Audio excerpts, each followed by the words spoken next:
Ақжол фракциясының депутаттық сауалы көлік министріне. Ақжол Демпартиясына 380 отандық компанияның басын біріктіріп, халықаралық тасымалдаумен айналысып жүрген Қазақстан Республикасы халықаралық автокөлік тасымалдаушылары одағының шетел мемлекеттері аумағымен жүру үшін шетелдік рұқсаттама бланкілерінің жетіспеушілігі жөніндегі шағымдары түсуде. Қазіргі уақытта қазақстандық тасымалдаушыларға шетелдік мемлекеттер аумағымен жүріп өту құқығын беретін шетелдік рұқсаттама бланкілерімен қамтамасыз ету секілді тосқауылдың тұрғанына кәсіпкерлер алаңдатушылық білдіруде. 2021 жылдың 1 қаңтарынан бастап Қазақстанда жаңа бағдарлама енгізіліп, соған сәйкес шетелдік рұқсаттама бланкі алу, оны үлестіру, беру және қатаң есептіліктегі шетелдік құжаттың қайтарылуын бақылауды, сондай-ақ оны есептен шығару халықаралық бағыттарындағы автокөлік тасымалдары жүйесін кеңейту мәселелеріндегі өкілетті орган ретіндегі жаңадан құрылған көлік министрлігінің көлік комитетімен жүзеге асырылады. Осы саладағы халықаралық тәжірибеде көрсеткендей, Ресей Федерациясы мен Беларусь Республикасының халықаралық автокөлік тасымалдаушылары қауымдастықтары шетел рұқсат бланкілерді комиссиялық түрде беріп үлестіреді, яғни барлық тасымалдаушылар автокөлік тасымалының дамуына септестігін халықаралық құжаттамамен қамтамасыз етеді. Кәсіпкерлердің ақпараты бойынша Қазақстан Республикасында енгізілген жаңа бағдарламаға жағдайды жақсартпай, шетелдік рұқсаттамалардың жасанды тапшылығын тудырған. Бұл өз кезегінде шетелдік рұқсат бланкілерінің интернеттегі сатылымын 500-ден 2000 ақш долларына дейін шарқыратып жіберген. Жасалған тосқауылдар салдарынан 2022 жылдың соңына қарай шетелдік рұқсаттамалардың 30% отандық тасымалдаушылар арасында үлестірілмей қалған. Бұл мемлекет бюджетінің 3 миллиард теңгеден қағылуына алып келді.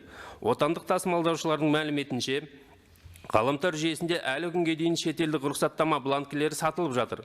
Олардың бағасы түріне қарай 400-ден 2,5 мың ақш долларға дейін жетеді.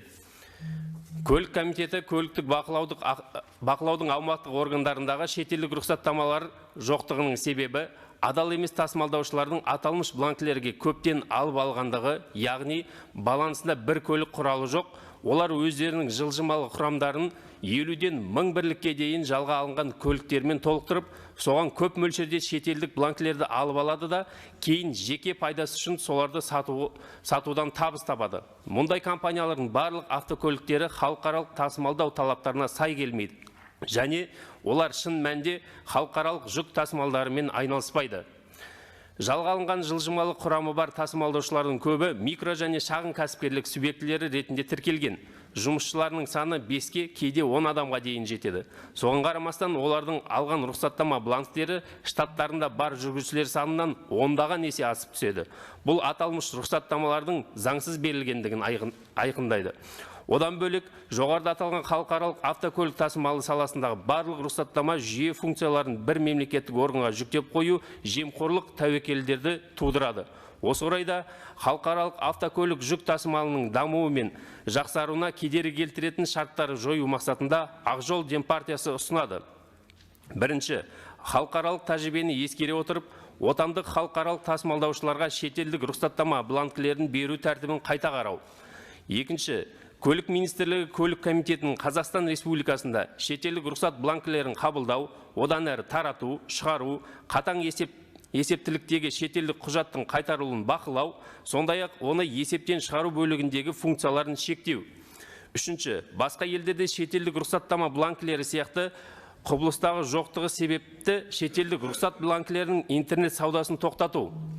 Төртінші, осы саладағы кәсіпкерлердің құқығын бұзуға жол берген шенеуліктерді анықтап, олардың қызметі не әрекетсіздігінде жемқорлық құрамының бар жоқтығын тексеріп, қажет болған жағдайда жауапкершілікке тарту.